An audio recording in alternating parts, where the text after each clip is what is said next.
Hey guys, this is Food by Faith Garden to Table, and we've got mail. My Baker Creek order came in, and I could not resist opening it up with you guys. So let's see what we got in the mail.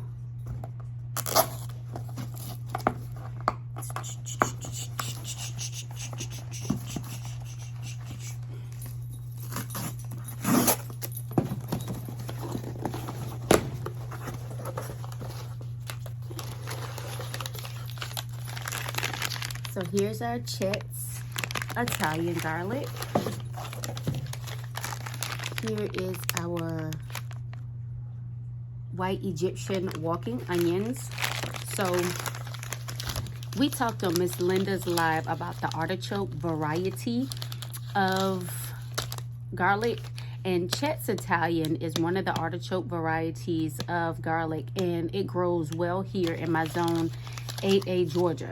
So if you are looking for, I should be getting another 2 more things of garlic in the mail as well. I should be getting I believe it's a Vietnamese garlic, as well as the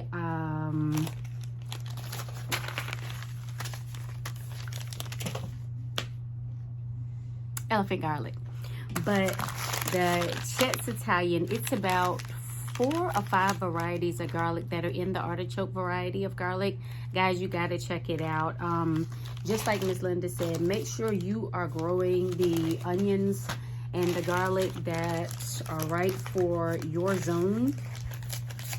And try your best, if you can, to not get the garlic from the grocery store. So this is what the Chet's Italian looks like. And inside this bag, Baker Creek gives you 4 bulbs. And then you get 3 bulbs of the white Egyptian walking onion.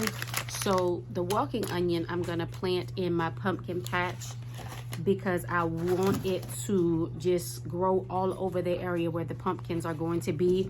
And that's the extra pest pressure that I'm going to apply.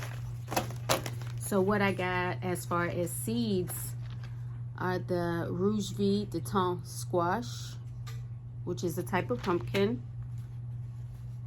a pineapple squash, a Gerandale squash, a Musc de Provence squash. For my free seed, they gave me a coral carrot. And then I also ordered this type of cucumber, which I'm actually going to drop. It says it's a delectable variety from Japan, the sweetest cucumber we have tasted. Deep green fruit are about 7 to 8 inches long, adapted to high temperature, humidity, and are disease and powdery mildew resistant.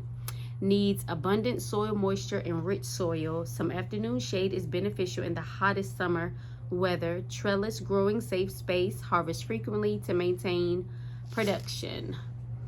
All right, and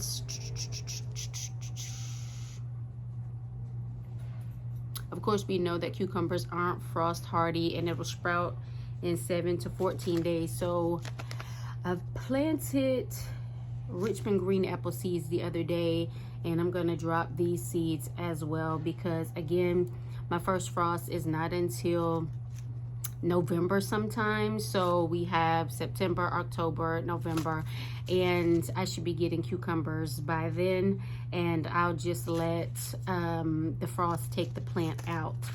I am going to be dropping some carrot seeds, but not right now. And if I choose to drop some in these high temperatures, what I'm going to do is wait until the evening to drop the carrots, because of course it is very hard to keep them watered till germination if you drop them in the high heat of the sun.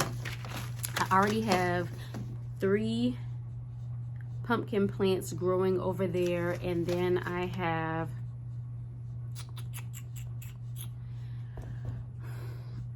a zucchini rampicante growing where my grapevine is, and I'm going to show you guys that when it gets a little bit bigger. But I don't know if you guys have ever seen this. This intrigued me when I saw it. And I also have some seeds coming in from in my garden this week, as well as, again, I'm going to look up and see when the elephant garlic and either the Vietnamese or Transylvania garlic, I can't remember the other garlic that I ordered.